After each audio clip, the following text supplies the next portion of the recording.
एकूणच चालणार नाही, तर त्यांच्या विकासासाठी त्यांच्या जमिनी सुपीक करण्यापासून, त्यांना सिंचनाच्या सुविधा देण्यापासून, बियाणं सर्व देण्यापासून बाबासाहेब विचार करत होते.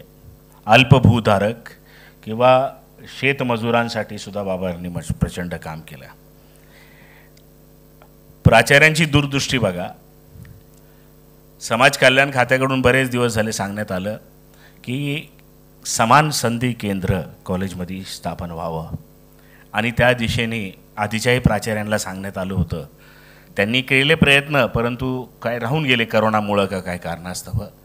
परंतु गायकवाड सरांनी पुढाकार घेऊन इक्वल अपॉर्च्युनिटी सेंटरची स्थापना केली, आणि फक्त स्थापनाच केली नाही, तर त्या अपॉर्च्युनिटी सेंटरला एम्पॉवर केलं, त्यांना ताकद दिली. तर आज आंबेडकर अध्यासनाच्या या कार्यक्रमानिमित्त सर्वात प्रथम मी प्राचार्यांना विनंती करतो की त्यांनी इक्वल अपॉर्च्युनिटी केंद्राचे जे प्रमुख आहेत Ashish Pawar sir, doctor Ashish Pawar sir यांचा पुष्पगुच्छ देऊन स्वागत करावं आणि त्यांचं अभिनंदन सुद्धा करावं. आणि त्यांच्याबरोबरचे त्यांचे सहकारी विद्या मोहिते मॅडमनी सुद्धा स्टेजवर यावं. त्याचबरोबर शांताराम धूम, सुधीर ढोरे सर, प्रीती शेलार आणि आग लावे हे सर्व त्या कमिटीमध्ये आहेत, इक्वल अपॉर्च्युनिटीमध्ये. मुद्दामून ते कॉलेजच्या समोर यावेत म्हणून मी प्लीज अकंपनी. आता जर काही तुम्हाला संधी नाही मिळाली तर तुम्ही इक्वल अपॉर्च्युनिटी करायचं. They will ensure that you get the opportunity.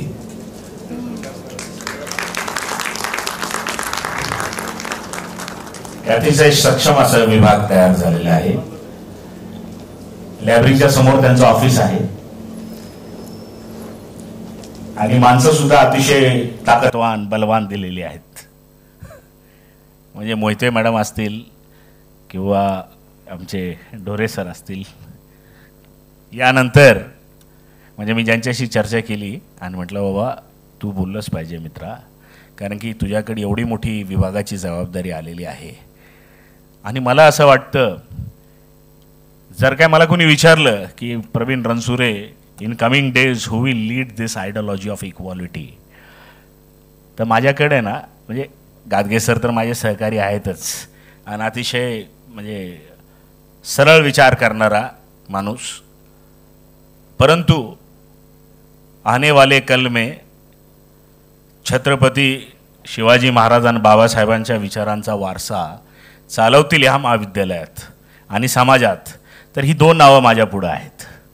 एक तर डॉक्टर सुधीर ढोरे आणि दुसरं म्हणजे डॉक्टर आशिष पवार. तर मी आशिष पवार यांना विनंती करतो की त्यांनी त्यांचे विचार मांडावेत. धन्यवाद सर. आदरणीय मंच आणि मंचावरील उपस्थित मान्यवर, मान्य प्राचार्य, उपप्राचार्य, सर्व विभाग प्रमुख, प्राध्यापकगण, प्राध्यापकेतर कर्मचारी आणि सर्व विद्यार्थी मित्रांनो, आज 6 डिसेंबर भारतरत्न महामानव परमपूज्य डॉक्टर बाबासाहेब आंबेडकर यांच्या 68व्या महापरिनिर्वाण दिनानिमित्त मी प्रथम त्यांना अभिवादन करतो. आज जो डॉक्टर बाबासाहेब आंबेडकरांचा महापरिनिर्वाण दिन आहे तो आज आपल्या देशभरातच नाही तर कॅनडा, कोलंबिया यासारख्या देशात डॉक्टर आंबेडकर समानता दिवस म्हणून साजरा केला जातो. कारण डॉक्टर बाबासाहेब आंबेडकर केवळ भारतीय समाजाचे नव्हे तर देशभरातील मानवतावादी विचारांचे महान प्रेरणास्थान होते. डॉक्टर बाबासाहेब आंबेडकरांचे जे तत्व आहेत, स्वतंत्र, समता आणि बंधुता, याविषयी त्यांचे विचार स्पष्ट होते. म्हणून भारतीय संविधानाचे मसुदा समितीचे अध्यक्ष म्हणून त्यांनी या 3 बाबींचा विशिष्ट समावेश केला. जसं की संविधानातील अनुच्छेद 15 सर्वांना समानता, सर्वांना समान संधी, अस्पृश्यतेचे निवारण, ह्या ज्या 15 अनुच्छेद 15, 16, 17 यामध्ये त्यांनी स्पष्ट अशी त्यांची भूमिका मांडलेली आहे. कारण डॉक्टर बाबासाहेब आंबेडकर हे यांचे जीवन त्या संघर्ष आणि असमानतेविरुद्ध लढवण्यात गेलेलं आहे आणि एक न्यायपूर्ण समाज निर्मितीसाठी त्यांनी आयुष्यभर आपला लढा दिलेला आहे. कारण विषमतेविरुद्ध त्यांना लहानपणापासूनच विषमतेचा एक चटका बसलेला होता. कारण डॉक्टर बाबासाहेब आंबेडकर जेव्हा शाळेत जायचे तेव्हा त्यांना स्वतः पाणी पिण्याची त्यांना मुभा नव्हती. तर त्यांच्या आत्मकथेत त्यांनी लिहिलेलं आहे की ज्या दिवशी त्या शाळेचा पिऊन नसेल, नो पिऊन नो वॉटर, शिपाई नसेल तर त्या दिवशी पाणी प्यायचं नाही. म्हणजे इतक्या विषमतेचे जे चटके ज्या व्यक्तीने सोसले त्या व्यक्तीने आयुष्यभर समाजामध्ये समानता निर्माण करण्यासाठी, सगळ्यांना समान संधी देण्यासाठी आयुष्यभर त्यांनी काम केलेलं आहे. म्हणून त्यांच्या विचारांची आणि त्यांच्या कार्यांची प्रासंगिकता आजही आहे. आजही आपल्याला समान संधीवरती किंवा समानतेवरती काम करण्याची गरज आहे. म्हणून UGC विद्यापीठ आणि समाज कल्याण विभाग यांच्याद्वारे जे मार्गदर्शक तत्वानुसार, ज्या मार्गदर्शनानुसार आपल्या महाविद्यालयामध्ये डॉक्टर प्राचार्य गायकवाड सर यांच्या नेतृत्वात आणि विशेषतः प्रवीण रणसुरे सर यांच्या विशेष प्रयत्नाने आपल्या महाविद्यालयामध्ये समान संधी केंद्राची स्थापना झाली आणि त्याची जबाबदारी माझ्यावर दिली आणि जे जे काही पाहिजे ते तुम्हाला कधीही उपलब्ध करून देऊ अशी सरांनी सांगितलं. त्याबद्दल मी त्यांचा आभार व्यक्त करतो. समान संधी केंद्र म्हणजे नेमकं काही लोकांना काही कन्फ्युजन असतील, परंतु मला म्हणायचं आहे की जे SC ST NT किंवा महाविद्यालयातील सर्व जे सोशल आणि इकॉनॉमिकल डिसॲडव्हान्टेज ग्रुप आहे त्या डिसॲडव्हान्टेज ग्रुपसाठी समानतेचं अवेअरनेस म्हणजे जागरूकता निर्माण करणे हा महत्त्वाचा उद्देश आहे या समान संधी केंद्रामागे.